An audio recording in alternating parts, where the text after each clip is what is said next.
Ito na yung part 4 ng engine overhaul natin guys, ano. So dito syempre magta-timing lang tayo. So mas maganda kung ikabit muna natin siya doon sa body ng motor bago natin siya i-timing. Yung flywheel ta-timing natin at saka yung sprocket sa may timing chain, iti-timing natin silang dalawa. Dapat nasa top dead center silang dalawa.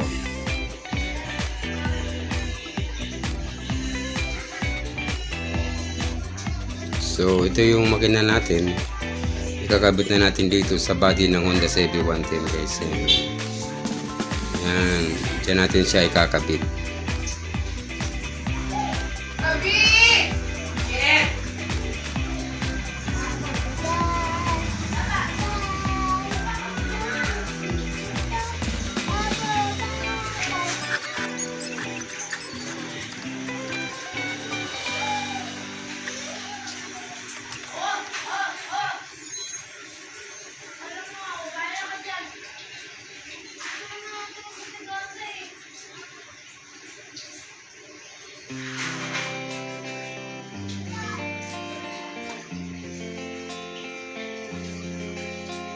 So ayun na guys, no, kulang na lang yung inlet niyan guys na gasket para idikit na natin yung carburetor niya. So tornilyo na natin mamaya maya.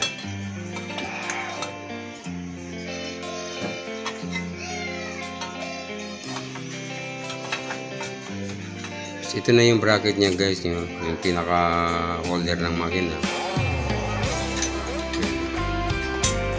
Kumbaga siya yung engine support.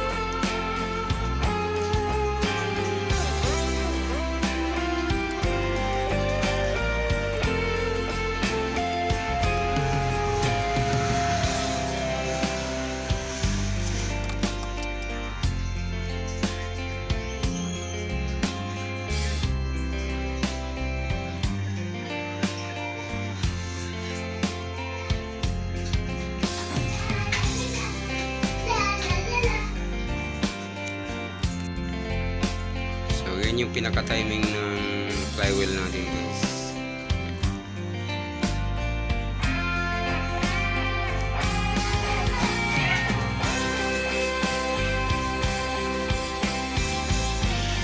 So ito naman yung timing top dead center sa timing sprocket.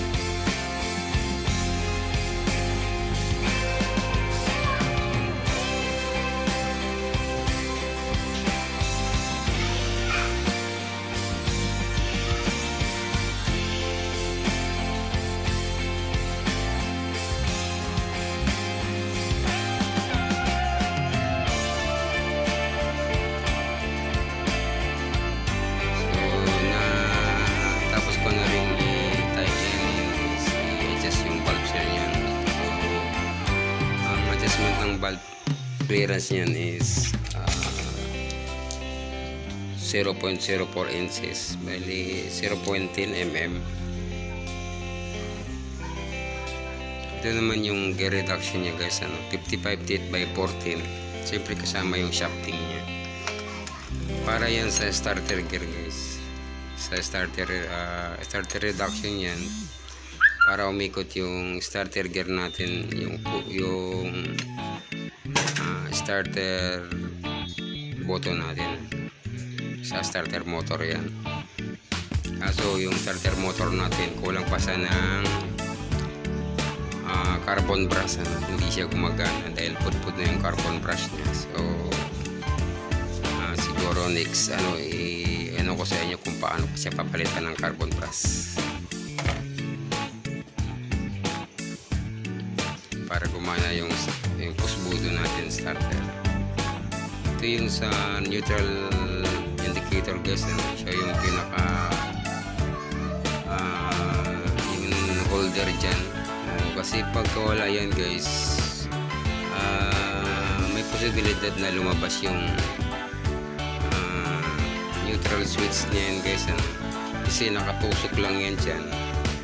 So fit lang siya, pero ibig sabihin pagka medyo siguro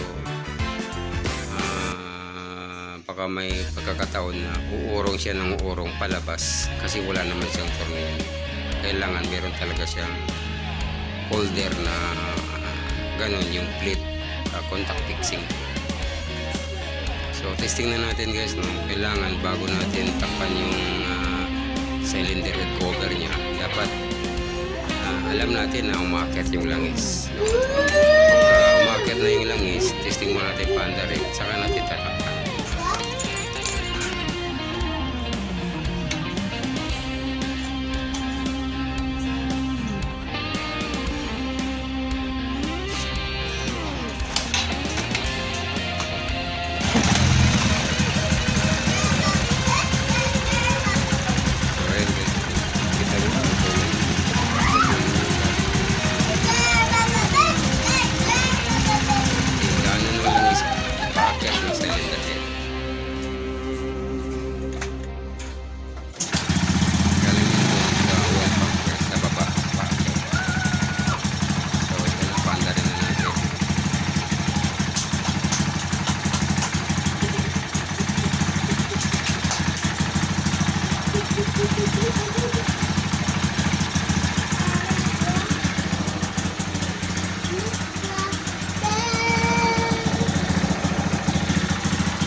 Naka-record na yan, ha? Oo.